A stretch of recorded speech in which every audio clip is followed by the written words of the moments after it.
Believers IAS Academy. The topic for the discussion is NRI voting.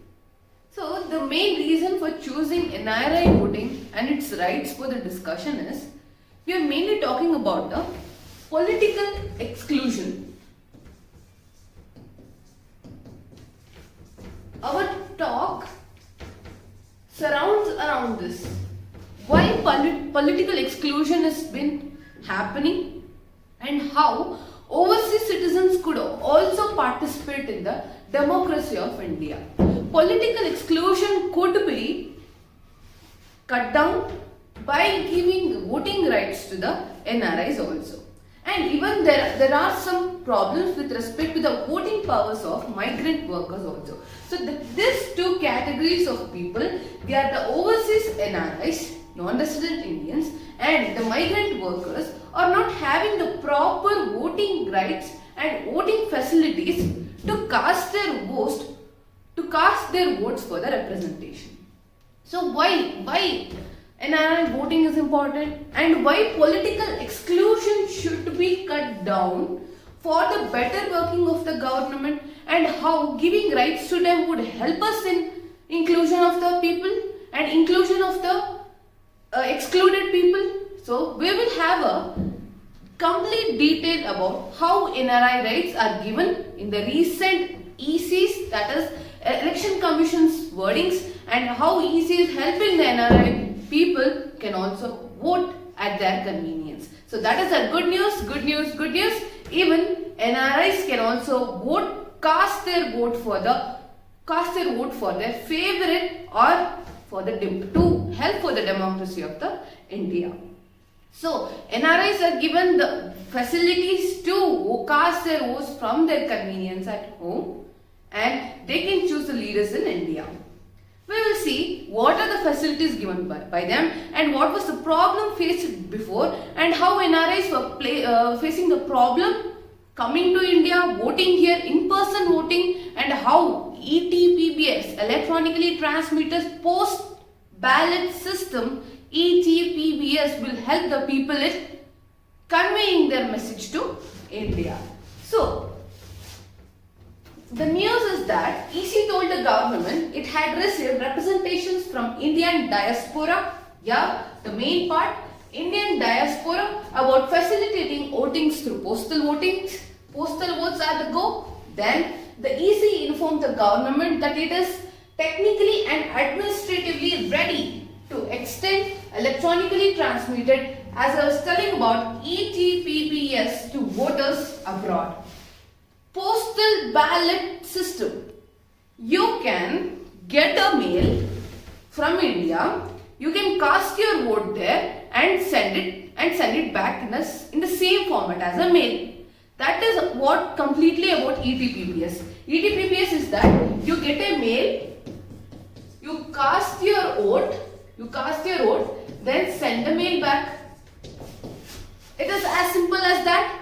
You are getting an electronically derived mail, you are casting your vote and sending back that mail again, telling your opinion, telling your convenience. At your convenience, you are giving the vote to whoever you wish. So that is how ETPBS works. It will be implemented in election next year in the places such as Assam, West Bengal, Kerala, Tamil Nadu and Puducherry. So this was about the recent EC tellings. So how is the procedures followed? As I was telling, according to the proposal, any NRI who is interested in voting through postal ballot in an election will have to inform the recruiting officer, RO, before 5 days.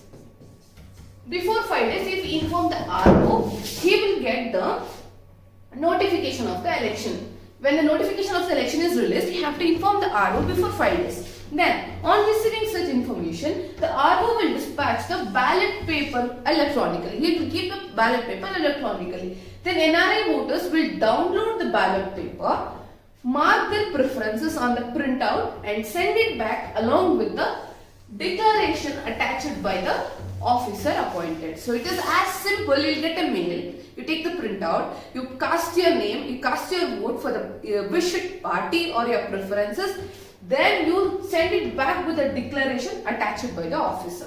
Then the diplomatics or the consular representative of India in the country where the NRI is resident. The concerned representative will take care of the mail given. Then the written procedure of the ballots are still to be decided. How is it electronically mailed, or we have to send back the paper also? It is still in a decision way. We are yet to decide how to take the procedures next. Then the present scenario is that what was happening before is that the NRI can vote in the constituency which or her of residence as mentioned in the passport is located. The area in the passport should be mentioned. Then you have to come in person. The main problem is that to cast a simple vote, to cast your preferences, you have to come back from India, to come back from abroad to India and cast your votes. Such a tedious process. Expenditure increases. So when you are contributing for the welfare of the nation, even the personal expenditures, even the personal interests also matter. So that is why in-person was the biggest problem for exclusion of NRIs.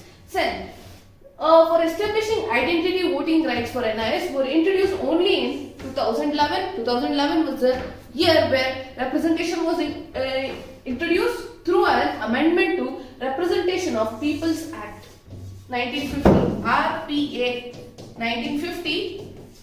For the first time, representation for the NRIs was introduced. And what is actually postal voting or ballots is that it is also called as ET, electronically transmitted postal ballot papers, and under this ballot papers are distributed electronically to electors and are then returned to the election officers via post.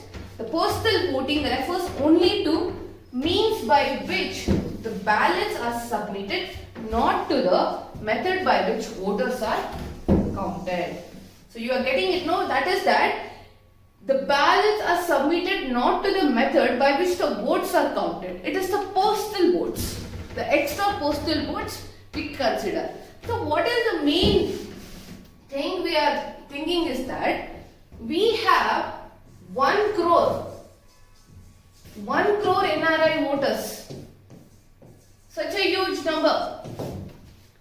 1 crore NRI voters and more than plus 250 lakh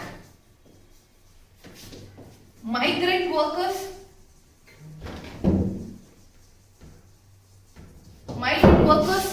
All these two category of people are politically excluded by casting their votes. By introducing such ETPBS systems, we will help the democracy or the voting system or the three-tier system of the India to improve and have a political inclusion of these two categories also. 1 crore Indians outside India is a very huge number, and their preferences and their ideologies with respect to India really matters for the welfare of the nation.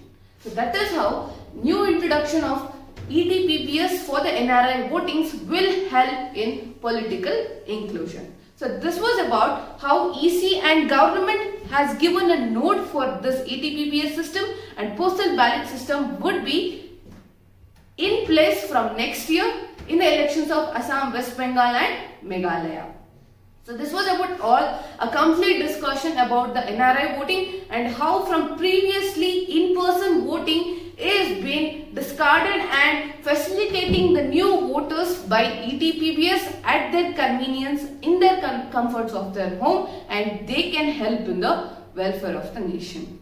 So this was about discussion of political inclusion and measures to improve the inclusion of the people.